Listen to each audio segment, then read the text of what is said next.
O Livro dos Médiuns, segunda parte das Manifestações Espíritas. Não esqueçam de ler o Livro dos Espíritos antes do Livro dos Médiuns. Capítulo 8, Laboratório do Mundo Invisível. Neste capítulo, Kardec trata dos seguintes assuntos: vestuário dos espíritos, formação espontânea de objetos tangíveis, modificação das propriedades da matéria e ação magnética curadora. Dissemos que os espíritos se apresentam vestidos de túnicas, envoltos em panos flutuantes ou com as roupas comuns. Os panos flutuantes parecem ser algo de uso geral no mundo dos espíritos, mas pergunta-se onde eles encontram roupas inteiramente semelhantes às que usavam em vida, com todos os acessórios do traje. É evidente que não levam esses objetos com eles, pois que ainda se encontram conosco. De onde provém, então, os que eles usam no outro mundo? Esta questão era bastante intrigante, mas para muitas pessoas não passava de simples curiosidade. Não obstava, implicava um problema de grande importância, pois sua solução nos encaminhou à descoberta de uma lei geral que igualmente se aplica ao nosso mundo corpóreo. Numerosos fatos vieram complicar o assunto e demonstrar a insuficiência das teorias aventadas. Até certo ponto, seria admissível a existência do traje, porque se pode considerá-lo como, de alguma maneira, fazendo parte do indivíduo. Já não se dá o mesmo, porém, com os objetos acessórios, como a tabaqueira do visitante da senhora doente, de que tratamos no número 116. Notemos que, naquele caso, não se tratava de um morto, mas de um vivo, e que o visitante, ao voltar em pessoa, tinha uma tabaqueira inteiramente igual. Onde, pois, o seu espírito encontrara a que usava ao pé do leito da senhora doente? Poderíamos citar de numerosos casos em que os espíritos de mortos ou de vivos apareceram com diversos objetos, como bengalas, armas, cachimbos, lanternas, livros, etc. Tivemos então a ideia de que os corpos inertes poderiam possuir correspondentes etéreos no mundo invisível, que a matéria condensada que forma os objetos poderia ter uma parte quintessenciada, inacessível aos nossos sentidos. Essa doutrina não era destituída de verossimilhança, mas não podia explicar todos os fatos. Havia um, sobretudo, que parecia desafiar todas as interpretações. Até então, se tratava apenas de imagens ou aparências, e já vimos que o perispírito pode adquirir as propriedades da matéria e tornar-se tangível. Mas essa tangibilidade é passageira, e os corpos sólidos se desvanecem como sombras. Não há dúvida de que se trata de fenômeno extraordinário, mas o que o ultrapassa é a produção de matéria sólida persistente, provada por numerosos fatos autênticos, notadamente os de escrita direta, de que trataremos com minúcias em capítulo especial. Entretanto, como esses fenômenos se ligam intimamente ao assunto em causa, representando uma das manifestações mais positivas, anteciparemos a ordem em que deveriam aparecer. A escrita direta, ou a pneumatografia, é a que se produz espontaneamente, sem o concurso das mãos do médium nem do lápis.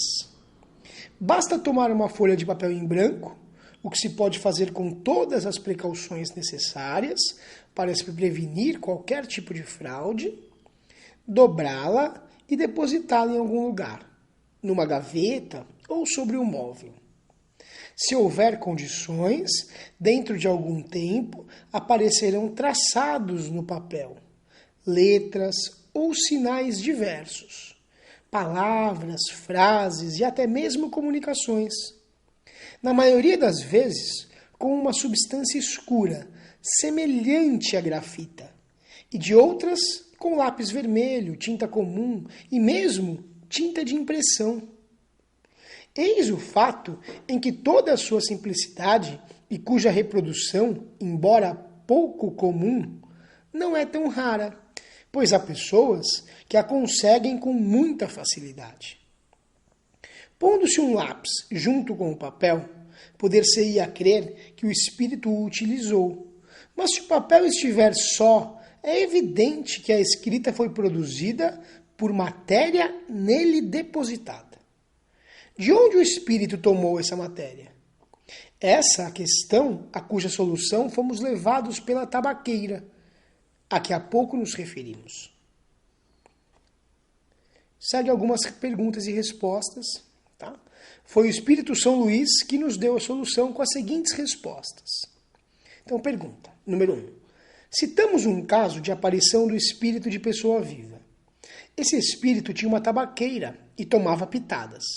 Experimentava ele a sensação que experimentamos no caso? Resposta: não. Pergunta 2. A tabaqueira tinha a mesma forma da que ele usava habitualmente e que estava em sua casa. Que era essa tabaqueira nas mãos daquele homem? Uma aparência. Era para ser notada, como foi, e para que a aparição não fosse tomada por alucinação, produzida pelo estado de saúde da vidente. O espírito queria que a senhora acreditasse na realidade da sua presença e tomou todas as aparências da realidade. Questão 3. Disseste que era uma aparência, mas uma aparência nada tem de real, é como uma ilusão de ótica. Queremos saber se essa tabaqueira era uma imagem irreal ou se havia nela algo de material. Certamente, é com a ajuda desse princípio material que o espírito aparenta vestir-se com roupas semelhantes às que usava quando vivo. Observação de Kardec. É evidente que devemos entender a palavra aparência no seu sentido de aspecto, de imitação. A tabaqueira real não estava com o espírito. A que ele segurava era apenas uma representação. Era, pois, uma aparência em relação ao original, embora constituída por um princípio material. A experiência nos ensina que não devemos tomar sempre ao pé da letra as expressões usadas pelos espíritos. Interpretando-as segundo as nossas ideias, expomos-nos a grandes decepções. É por isso que precisamos aprofundar o sentido de suas palavras quando apresentam a menor ambiguidade. Essa recomendação os próprios espíritos nos fazem constantemente. Sem a explicação que provocamos, a palavra aparência, sempre repetida nos casos semelhantes, poderia ser falsamente interpretada. Pergunta 4. Seria um desdobramento da matéria inerte? Haveria no mundo visível uma matéria essencial que revestiria as formas dos objetos que vemos? Numa palavra, esses objetos teriam o seu duplo etéreo no mundo invisível, como os homens são ali representados pelos espíritos? Não é assim que isso se dá. O espírito dispõe, sobre os elementos materiais dispersos por todo o espaço da vossa atmosfera, de um poder que estáis longe de suspeitar. Ele pode concentrar esses elementos pela sua vontade e dar-lhes a forma aparente que convenha às suas intenções. Observação de Kardec.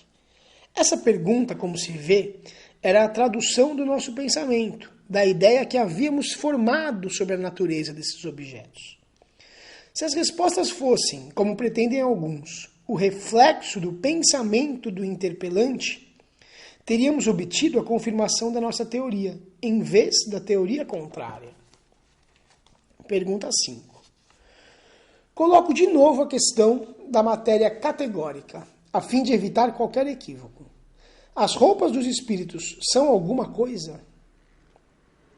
Parece-me que a resposta precedente resolve a questão. Não sabes que o próprio perispírito é alguma coisa? Pergunta 6. Resulta dessa explicação que os espíritos submetem a matéria etérea a transformações que desejam? Assim, por exemplo, no caso da tabaqueira, o espírito não a encontrou feita, mas ele mesmo a produziu, quando dela necessitou, por um ato de sua vontade, e da mesma maneira o desfez. É isso mesmo que se dá com todos os outros objetos, como as roupas, as joias, etc.? Mas é evidente. Pergunta 7. Essa tabaqueira foi vista pela senhora como se fosse real. O espírito poderia torná-la tangível para ela? Poderia. Pergunta 8. Se fosse o caso, a senhora poderia pegá-la, acreditando ter nas mãos uma tabaqueira real? Sim. Pergunta 9. Se ela abrisse, provavelmente encontraria tabaco? E se o tomasse, espirraria? Sim. Pergunta 10. Então o espírito pode dar não somente a forma do objeto, mas também as suas propriedades especiais? Se o quiser. Foi em virtude desse princípio que respondi afirmativamente às questões anteriores. Terás provas da ação poderosa que o espírito exerce sobre a matéria e que estás longe de supor, como já disse. Pergunta 11. Suponhamos que ele quisesse fazer uma substância venenosa e que uma pessoa a tomasse. Ficaria envenenada? O espírito poderia fazê-la, mas não a faria porque isso não lhe é permitido. Questão 12. Poderia fazer uma substância salutar, apropriada à cura de uma doença? E isso já aconteceu? Sim, muitas vezes. Questão 13. Poderia então, da mesma maneira, fazer uma substância alimentar? Suponhamos que fizesse uma fruta ou uma iguaria qualquer. Alguém poderia comê-la e sentir-se saciado? Sim, sim. Mas não procures tanto para achar o que é tão fácil de compreender. Basta um raio de sol para tornar perceptíveis aos vossos órgãos grosseiros as partículas materiais que enchem o espaço no meio do qual vives. Não sabes que o ar contém vapor d'água? Condensa-os e voltarão ao estado normal. Priva-os de calor e verás que essas moléculas impalpáveis e invisíveis se transformam num copo bem sólido e bem sólido. Muitas outras substâncias de que os químicos ainda tirarão maravilhas mais espantosas.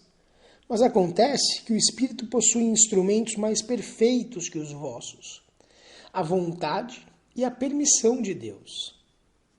Observação de Kardec. A questão da saciedade é, nesse caso, muito importante.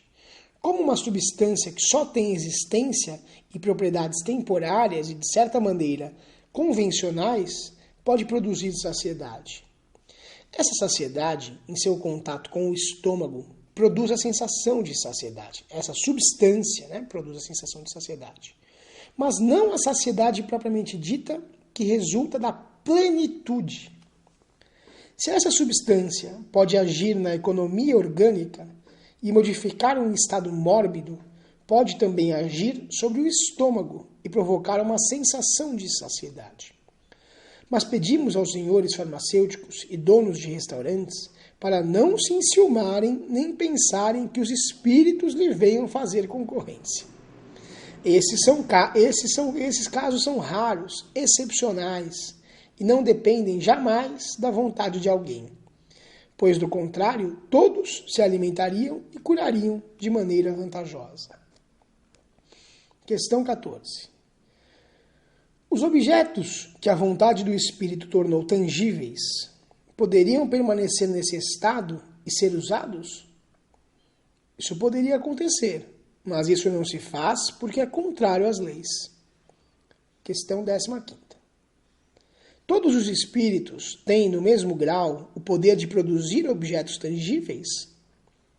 O certo é que o espírito, quanto mais elevado, mais facilmente o consegue. Mas isso também depende das circunstâncias. Os espíritos inferiores podem ter esse poder. Questão 16. O espírito tem sempre consciência da maneira pela qual produz as suas roupas ou os objetos que se tornam aparentes? Não. Muitas vezes ajuda a formá-los por uma ação instintiva, que ele mesmo não compreende, se não estiver suficientemente esclarecido para isso.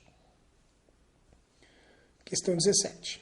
Se o espírito pode tirar do elemento universal os materiais para essas produções, dando a essas coisas uma realidade temporária com suas propriedades, pode também tirar o necessário para escrever, o que nos daria a chave do fenômeno da escrita direta?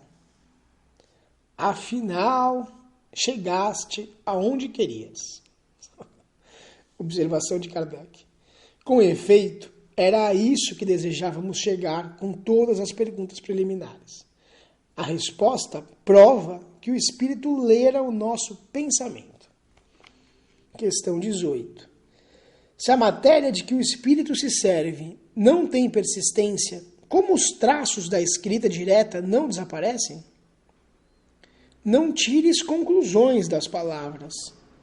Para começar, eu não disse jamais. Tratava-se de objeto material volumoso. Nesse caso, são sinais escritos, que é útil conservar e se conservarem, e se conservam. O que eu quis dizer é que os objetos assim compostos pelos espíritos não poderiam tornar-se de uso, porque na realidade não possuem a mesma densidade material dos vossos corpos sólidos. A teoria... Ok, agora segue Kardec. A teoria acima pode ser resumida assim. O espírito age sobre a matéria, tira da matéria cósmica universal os elementos necessários para formar, como quiser, objetos com a aparência dos diversos corpos da Terra. Pode também operar pela vontade sobre a matéria elementar, uma transformação íntima que lhe dê certas propriedades. Essa faculdade é inerente à natureza do espírito, que a exerce muitas vezes de maneira instintiva e, portanto, sem o perceber, quando se faz necessário. Os objetos formados pelo espírito são de existência passageira, que depende da sua vontade ou da necessidade. Ele pode fazê-los e desfazê-los ao seu bel prazer. Esses objetos podem, em certos casos, parecer para os vivos perfeitamente reais, tornando-se momentaneamente visíveis e mesmo tangíveis. Trata-se de formação e não de criação, pois o espírito não pode tirar nada do nada. A existência de uma matéria elementar única é hoje quase geralmente admitida pela ciência e os espíritos a confirmam, como acabamos de ver. Essa matéria dá origem a todos os corpos da natureza. As suas transformações determinam as diversas propriedades dos corpos. É assim que uma substância salutar pode tornar-se venenosa por uma simples modificação. A química nos oferece numerosos exemplos nesse sentido. Todos sabem que duas substâncias inofensivas, combinadas em certas proporções, podem resultar numa deletéria. Uma parte de oxigênio e duas de hidrogênio, ambas inofensivas, formam a água. Basta acrescentar um átomo de oxigênio e teremos um líquido corrosivo. Mesmo sem alterar as proporções, muitas vezes é suficiente uma simples modificação na forma de agregação molecular para mudar as propriedades. É assim que um corpo opaco pode tornar-se transparente e vice-versa. Desde que o espírito, através apenas da sua vontade, pode agir tão decisivamente sobre a matéria elementar, compreende-se que possa formar substâncias e até mesmo desnaturar as suas propriedades, usando a própria vontade como reativo. Essa teoria nos dá a solução de um problema do magnetismo, bem conhecido, mas até hoje inexplicado, que é o fato da modificação das propriedades da água pela vontade. O espírito agente é o do magnetizador, na maioria das vezes assistido por um espírito desencarnado. Ele opera uma transmutação por meio do fluido magnético, que, como já dissemos, é a substância que mais se aproxima da matéria cósmica ou elemento universal. E se ele pode produzir uma modificação nas propriedades da água, pode igualmente fazê-lo no tocante aos fluidos orgânicos, do que resulta o efeito curativo da ação magnética convenientemente dirigida. Sabe-se o papel capital da vontade em todos os fenômenos magnéticos. Mas como explicar a ação material de um agente tão sutil? A vontade não é uma entidade, uma substância, e nem mesmo uma propriedade da matéria mais eterizada. É o atributo essencial do espírito, ou seja, do ser pensante. Com a ajuda dessa alavanca, ele age sobre a matéria elementar e, em seguida, reage sobre os seus componentes, com o que as propriedades íntimas podem ser transformadas. A vontade é atributo do espírito encarnado ou errante. Daí o poder do magnetizador, que sabemos estar na razão da força da vontade. O espírito encarnado pode agir sobre a matéria elementar e, portanto, modificar as propriedades das coisas, dentro de certos limites. Assim se aplica a faculdade de curar pelo contato e a imposição das mãos, que algumas pessoas possuem num elevado grau.